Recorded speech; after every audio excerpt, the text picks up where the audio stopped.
This is Jeremy and Nathan's Canadian Filmmaking Adventures. Hi, everyone. Welcome to the podcast. I am Jeremy Major. I am a filmmaker. I produce and direct films here in this fascinating, always changing Canadian film industry. And I am sitting here with Nathan Fleet. And I am a film director, producer, composer, and I also run the Hamilton Film Festival and a new Hamilton Film School. And we would like to welcome you to the podcast where we talk about how we navigate this film and television industry here in Canada. Nathan, let's get to it. Take it away. I've been making movies since, I would say, 1996. Super 8. Started with Super 8. Oh, no. If I go back even further, 87 was when I rented a VHS camera from Canadian Tire.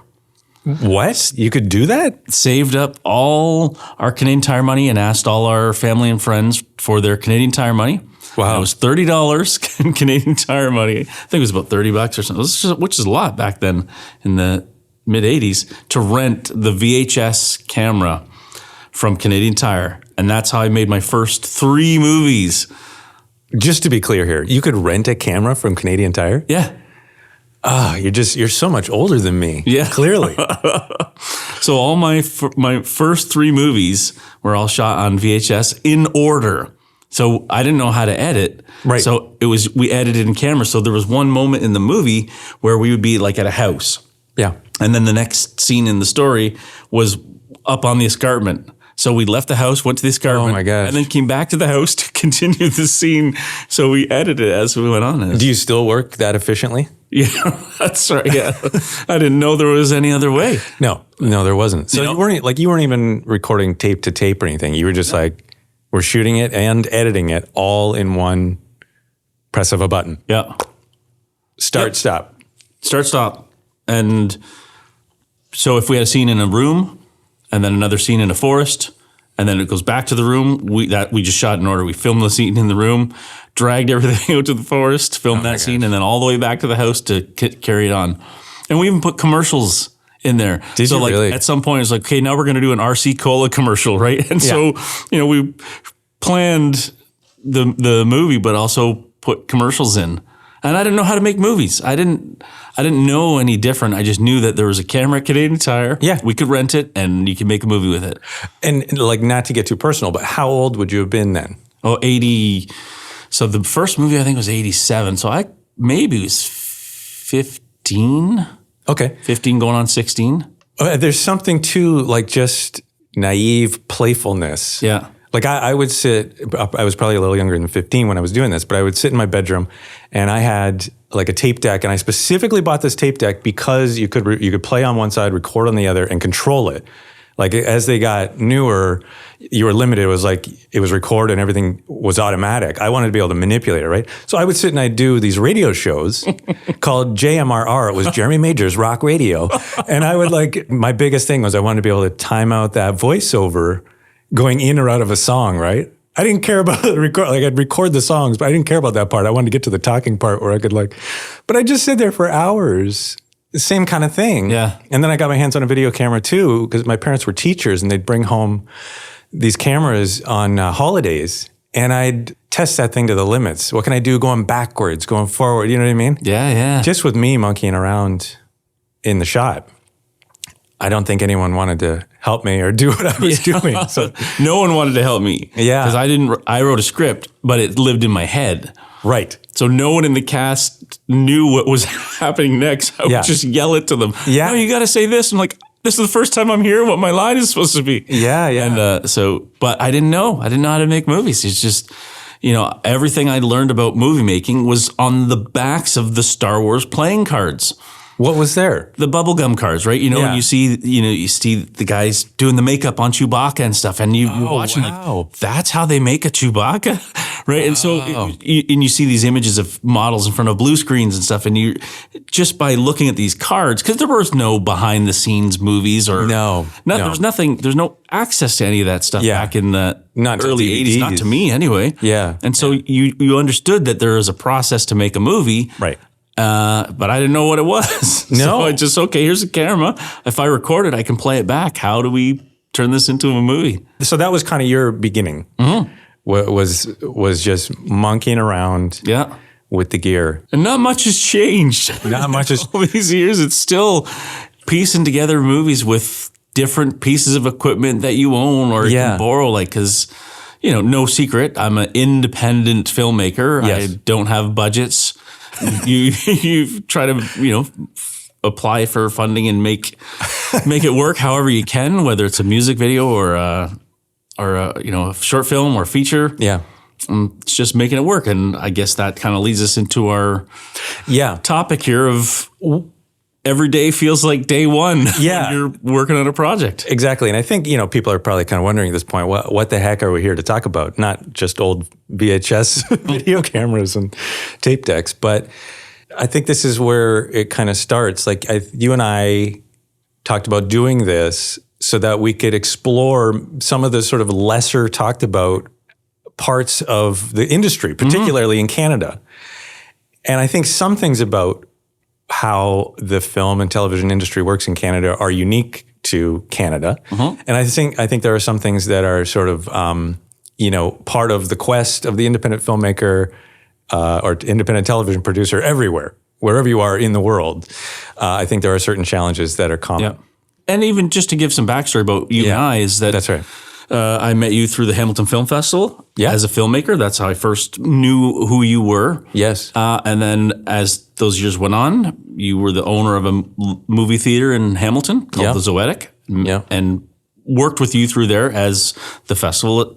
And then after that, you and I found we had a lot of stuff in common. Yeah. And we decided to keep ourselves in check. So we had a monthly meeting where we had to grab a coffee and talk about what we were doing. Yeah. And it kind of, not forced it because we would have been doing it anyway, but you kind of were like, oh, I got to have something to tell Jeremy for a meeting, so I better get myself in gear. And then it turned out that, all of our projects that we were working on, we were interested in. And that's how we started working together on projects, is that just from that long journey of knowing each other and then having those things in common and then keeping each other in check. Yeah. And then finally working together. And I think there is a tendency to feel like you're working in a bit of a vacuum. As an independent film person, you can feel very alone sometimes. Yep. Not when you're on set, that's great.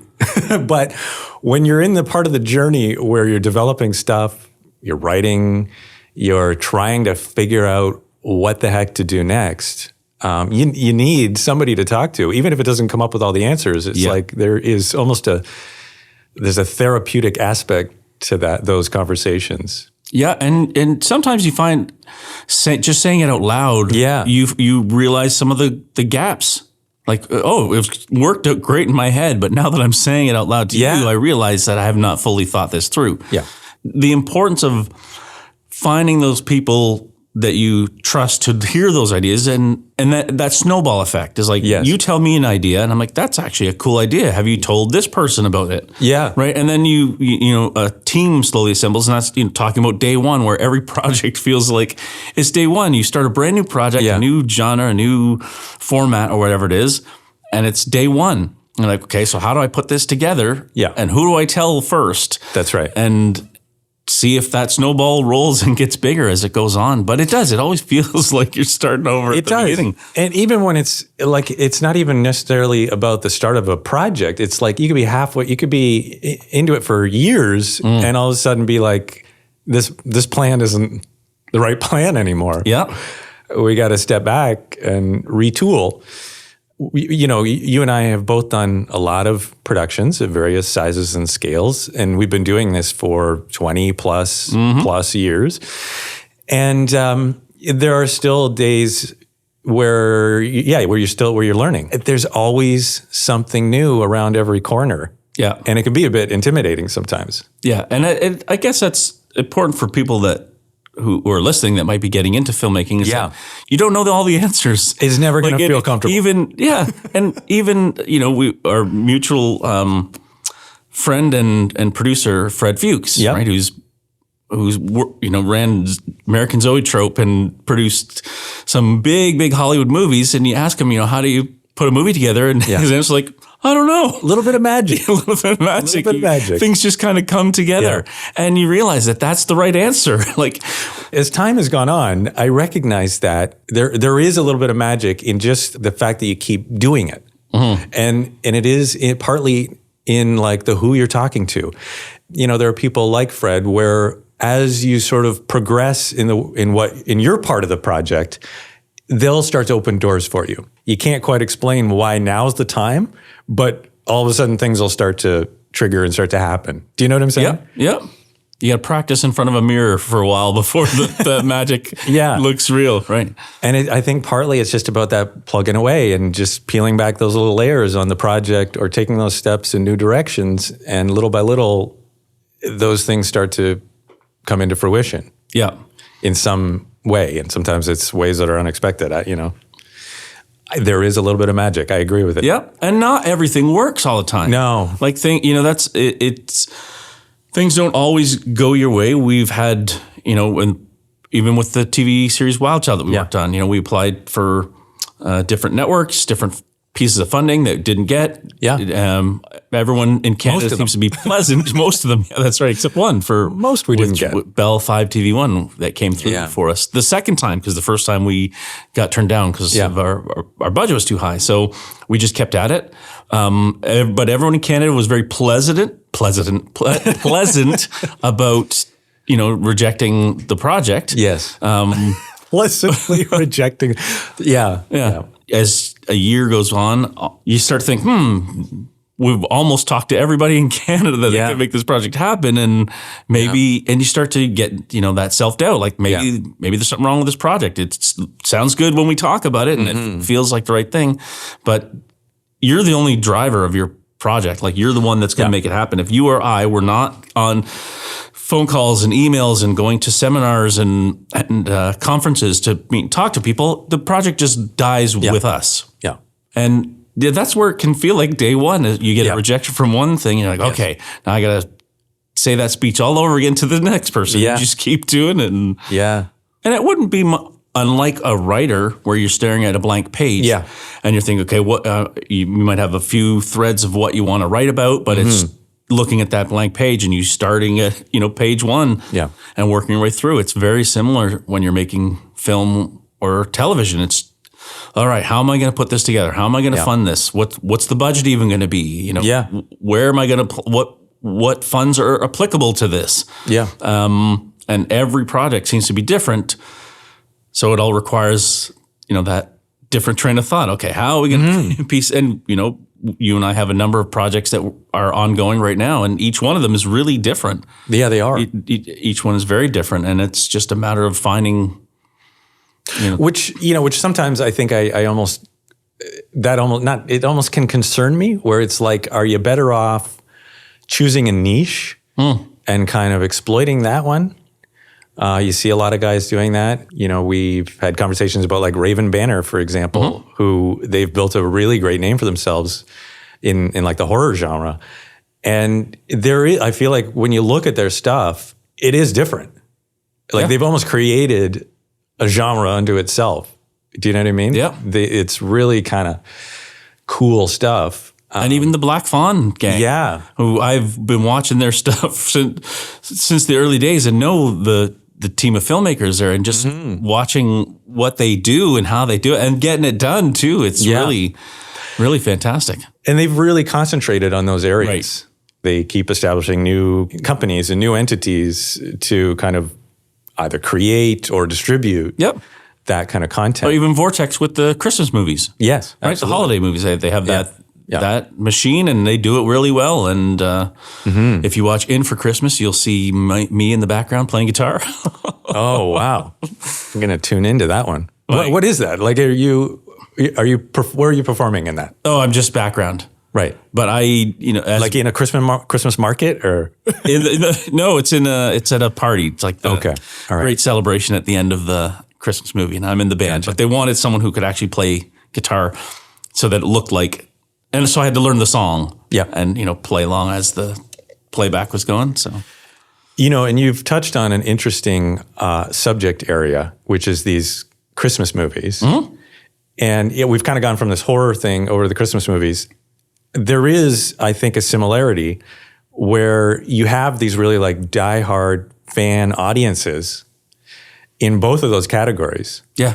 And the films, they're not competing for Oscars, but they both really satisfy certain groups of people in a very specific way. People love them. Like even my mother-in-law, for example, like once November hits, the TV will be on and they're on whatever, the marathon on Hallmark Channel or whoever it is. And they're just going one after the other. Yeah, it's comfort viewing, right? It's like that macaroni and cheese, but you know what to expect. You don't have to overthink it. Yeah. And there's a bit of comfort when you sit down and watching it. And I'm not criticizing them. I'm just sort of, they're not necessarily for me to watch, but I do enjoy making a cheesy film, I think. Actually there was, in college, I went to Sheridan and we had this one class. It was my favorite class. It was called Acting and Directing. And basically it was our like film class got together with the drama kids who were, very eccentric, unique people, but great. And we would put out like one of the assignments, and this was in the TV studio. So we had like multi-camera setups and a nice like switcher room and all that stuff, right? So it was a good setup. And we one of the assignments was to take a piece of script from something that existed, and we were going to shoot it with these actors and go through the whole process and that. And as much as I love film, this was one of my favorite assignments. I took an excerpt from 90210, which was popular at the time. Yeah. Right? Yeah. And I took a piece of music from Jurassic Park, like a really kind of sentimental moment. And, we did it live to tape, basically. I had the performers. And my whole goal was every time I cut back to the camera, and the whole thing was like 2 minutes long or something, right? But you wanted to be a really polished 2 minutes. Every time I cut back to each camera, I wanted them to be a little tighter, right? Like I was going for like the soap opera model. Yeah. And I just had so much fun doing that. I just like played out every moment with like the long stares and all that. And I remember people in the TV studio were like, oh, wow, that was great. Right? And all I did was make it as cheesy as I possibly could. Yeah. And it was just so much fun. And it kind of worked for what it was, right? Well, yeah, but you kind of set out almost like a template for yourself of what you're going to do, right? And then you follow it through and you'll get people that will be interested and they'll go along with you with that journey. So I think that whole holiday market, as a filmmaker, if you can get in there and make those movies, good on you. And it must be hard. Like, 'cause I know you see all these Christmas movies on TV, and I'm sure there's probably a lot of production companies that think, well, why don't we just make our own Christmas movie? It's the same thing in the music industry. Yeah. I was just having this conversation with Tommy Swick, Juno Award-winning musician here in Canada. During the conversation, someone brought up, oh, you should do a Christmas album.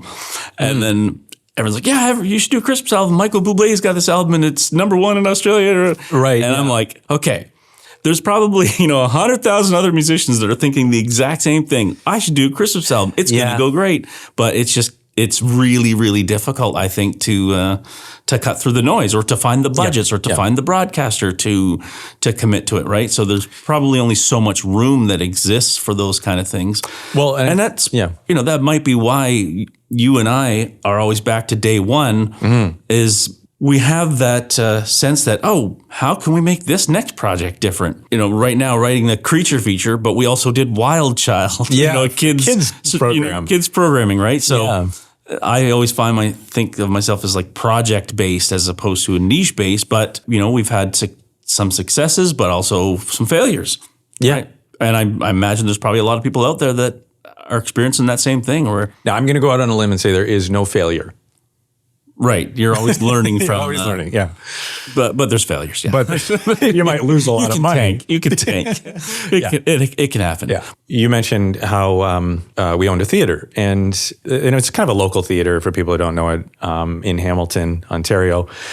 It had been there for like 95 years or something. Really neat old building, a bit, rickety, but a cool building. It had a lot of history, and it started out like as a vaudeville house in the 1920s. So there was this really neat vibe in there, and we really tried to play that up. But But we opened this thing again, and after it had been closed for a while, and this was with Christina, my partner. You know, we were very optimistic about we're going to do all this artsy stuff, and we both have been in theater together and stuff like this, and so we wanted to bring that type of show, and you know, we just had this vision for really artsy, creative content. And we also put in a screen. We had a little stage. You know, there was a lot that we could do there. We also wanted it to be versatile. We had a great response when we first opened. People were really excited about it being there. And when we launched the first couple of events, it was like nobody came out really, right? Some people would come in the beginning to see the theater again, and see what we had done with it. But then once that kind of passed, like shit got real, and you know, we had to start really thinking about what audiences wanted. Right. And in part. And so we came up with this model where we would give them what they wanted or what they thought they wanted. It started with like Rocky Horror Picture Show, where you had this movie with this interactive piece that did really well. Like people came out in droves to that thing. I had never seen it at the time. Like I watched it the week before we showed it just because I had to. It was in our schedule and we were sold out. So I was like, what is going on with this thing?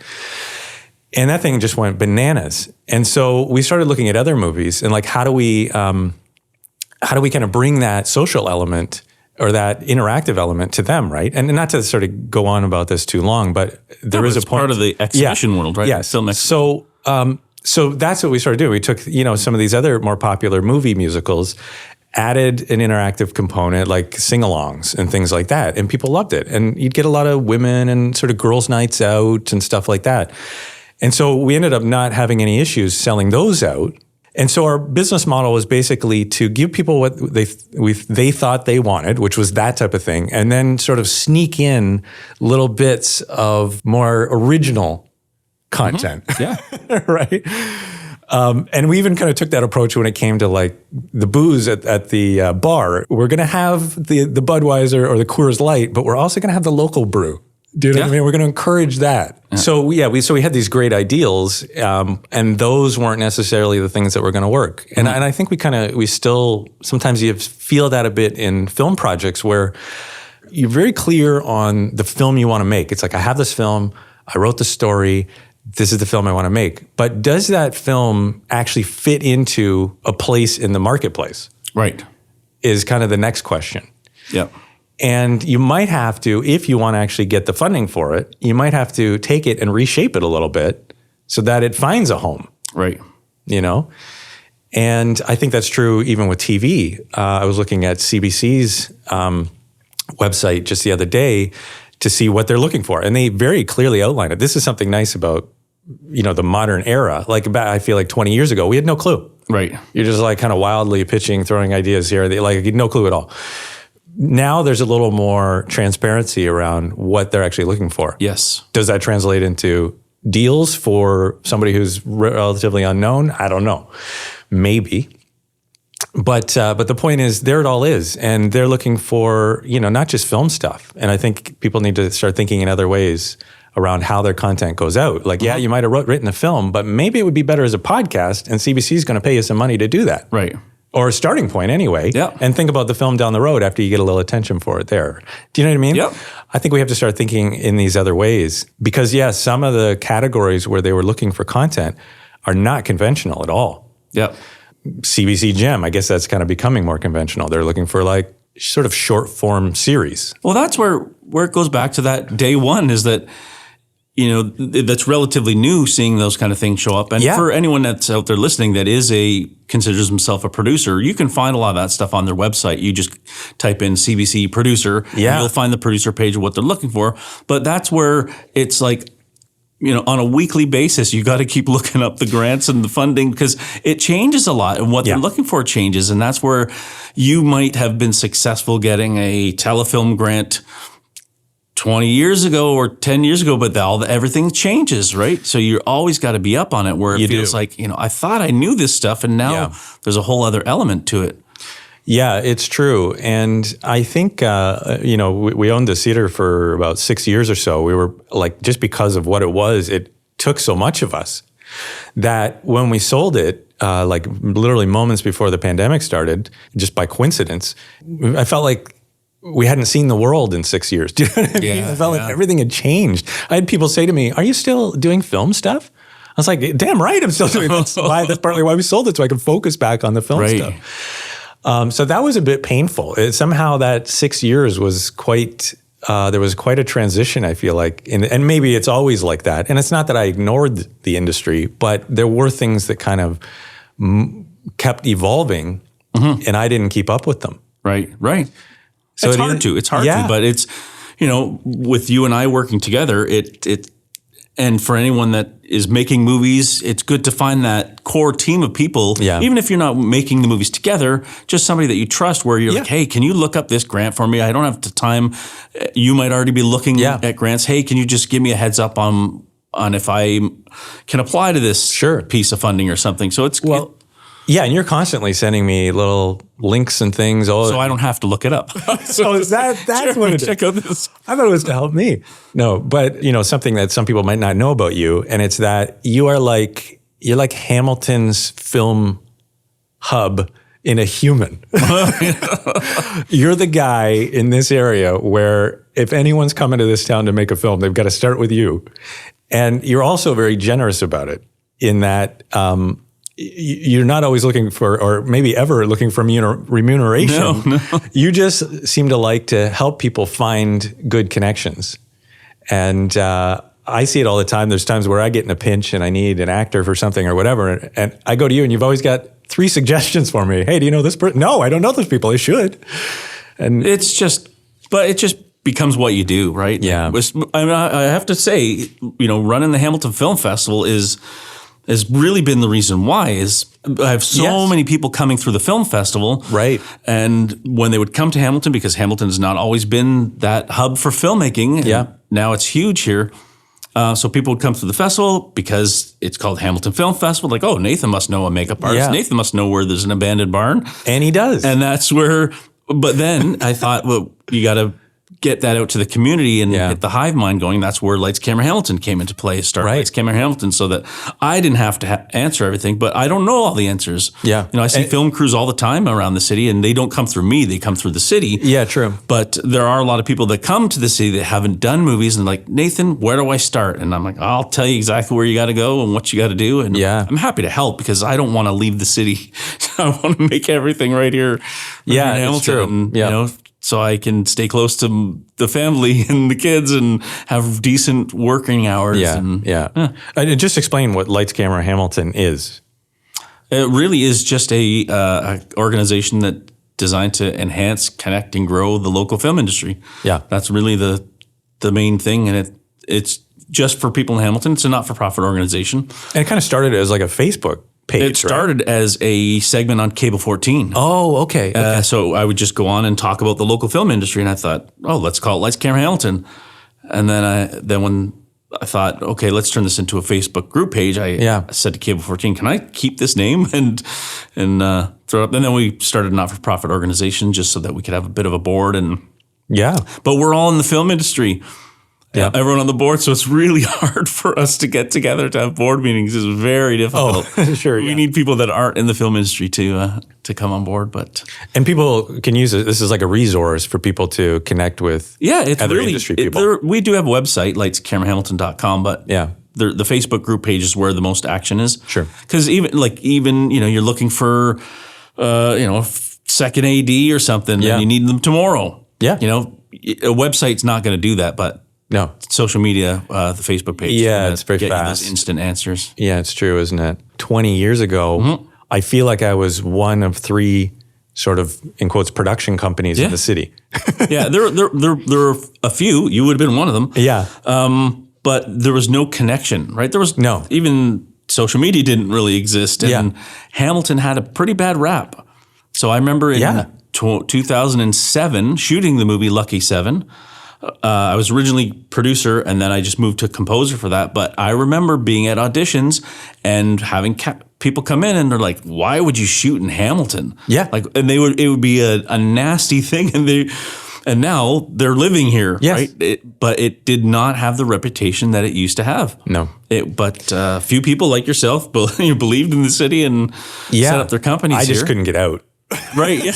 No. And I didn't want to leave. Yeah, I was on the bus to Toronto taking filmmaking courses at Lyft. I was on the bus to Toronto to go to an independent film screening at any number of theaters because they didn't offer it here in Hamilton. Yeah. The only place that I found that was doing it was the Staircase Theater. And I was like, whoa, I can stay in Hamilton and see an independent movie. And that's where the birth of the Hamilton Film Festival came. Yes. But I was out of that. I don't want to have to drive or get on a bus to go to Toronto every time I want to listen to someone talk about movie making. And now I feel like there are just so many filmmakers in this city. Oh, yeah. They're which, you know, great ones. There's a lot of people. I'm still finding out, like, you don't know all the answers. No. You know, I think that's kind of what we're talking about here is that we don't know all the answers and you got to keep searching for them. Yeah. And I don't know everybody in Hamilton that's in the film industry. And every day I'm on the ground trying to find who these people are. And I want to talk to them and find out what they're doing. And every time I talk to another filmmaker, they're like, oh, do you know so-and-so? I'm like, no. They're like, well, they're here. They're here in the city. And let's set up a meeting. I want to know who they are and what they're doing. But I think that's probably what keeps us sharp and excited is that we're always feeling like something new is happening. Yeah, that potential, you know, it's like that VHS camcorder at Canadian Tire is like, I want that and I want to make a movie with it. Yeah, it's true. And you know, you mentioned to me before we started rolling here about how new tools can be inspiring. You know, and it's not always the latest and greatest technology. Sometimes it's a simpler technology. Yeah. Just kind of using it in a different way. It can tell a story in with a whole new approach. Yeah, and it just gets and the get you juices excited. flowing, Yeah. right? I just bought that little anamorphic lens for my iPhone. Yeah. And I thought, it's an interesting toy. I'm going to see what that looks like and what I can shoot with it and how it translates to the big screen. I know, you've been working on a story that could really lend itself to that sort of approach, to like that simple technology approach, because it's all about the performance. It's a whole different feel. Yep. But I think we're interested in different stories and different ways of telling things. No, it's true. It's true. Well, in future episodes, one of the things we'll let people know about is our, what funds we've been successful at getting. Yes. What ones we've tried to and have not, and what ones we're looking into. Yeah. A whole thing about, watching independent producers navigate the funding system. Yeah. We're learning every day there's a different fund or a new way to apply for it or certain things that we're not able to apply for anymore. Let's keep it on our toes, and we want everyone that's listening to be on their toes too. Yeah. That seems to be a natural break point for this installment. Yep. We gotta have an ending somewhere. Because we were busy. I'm off to the film school. Yeah. And you're, I'm sure, editing because I know you're working on a project things, and a commercial. But I think part of what's behind this for you and I is to be able to connect with people in new ways. We hope to hear from you in some capacity as we kind of continue this conversation in the future around this interesting, evolving industry. And hoping that people realize that they might be in the same situation that we are. Like, it's okay to not know the answer. No. Every project we have on the go right now, we're still constantly emailing back and forth saying, okay, how do we do this? How do we piece that together? Yeah. Who do we get for this? It's constant, and it's okay to not know the answer. Yeah. So if you want to learn more about who we are and what we're doing in this industry, you're going to go to... you can find me at jeremymajor.com, or shootingeye.com is more the production company. And I am most likely at hamiltonfilmfestival.com, running the film festival and a new film school, or my personal page is nathanfleet.com. Terrific. Thank you so much for listening in. It's been a treat for us. We just love chatting about this, so we look forward to having you back in the future.